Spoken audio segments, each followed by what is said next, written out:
Imagine having a stockpile of valuable items. You would not leave them unprotected, right? You'd lock them up securely. Cloud security is similar but focuses on protecting data, applications, and services stored online.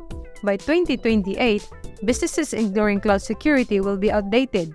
So today, we will discover how important cloud security is and how you can benefit from it. This is the Cloud Guru, and don't forget to like, subscribe, and hit the notification bell to stay updated with the latest videos. What is cloud security and why is it important? Cloud security refers to the set of policies, technologies, and controls deployed to protect data, applications, and the associated infrastructure of cloud computing. As organizations increasingly migrate their workloads to the cloud, the need for robust cloud security becomes critical. The importance of cloud security cannot be overstated. With sensitive data stored and processed in the cloud, any breach can result in significant financial loss, reputational damage, and legal consequences. Cloud environments, due to their scalable and interconnected nature, can be particularly vulnerable if not properly secured. Main types of cloud security threats.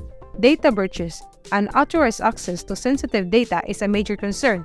Data breaches can occur due to weak authentication, misconfigured security settings, or vulnerabilities in the cloud service provider infrastructure.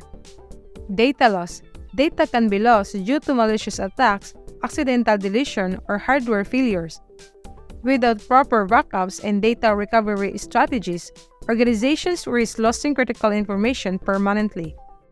Distributed denial of service attacks, or DDoS attacks, aim to disrupt the availability of cloud services by overwhelming them with traffic. These attacks can lead to downtime, affecting business operation and user access.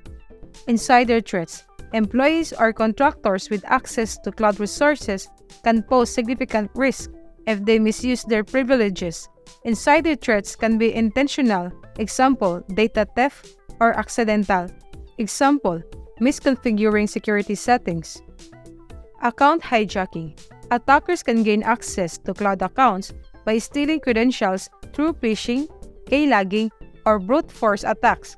Once inside, they can manipulate data, alter configurations, and cause widespread damage. Insecure APIs.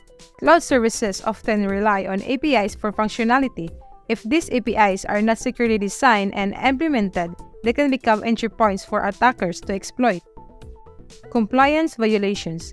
Cloud environments must adhere to regulatory standards like GDPR, HIPAA, and PCI DSS. Non-compliance due to inadequate security measures can result in hefty fines and legal action.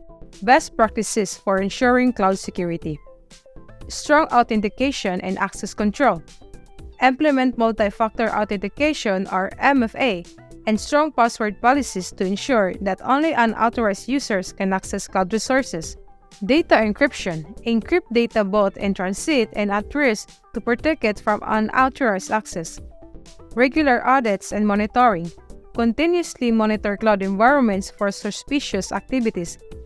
Secure configuration management. Follow best practices for configuring cloud services securely. Backup and disaster recovery. Implement comprehensive backup strategies to ensure data can be restored in case of loss. Educate and train employees. Provide regular training on cloud security best practices. Ensure that employees are aware of potential threats and know how to respond to security incidents. Implement security policies and procedures. Develop and enforce cloud security policies that cover data protection, access control, incident response, and compliance. Use trusted cloud providers. Partner with reputable cloud service providers that offer robust security features and comply with industry standards. Cloud security is essential for protecting data and maintaining the integrity and availability of cloud services. By implementing strong security measures, organizations can leverage the benefits of cloud computing while safeguarding their assets and ensuring regulatory compliance. With all of this in mind, are you sure your data are now secured? Thanks for watching, and don't forget to like, subscribe, and hit the notification bell for more insights into cloud computing. See you in the next one.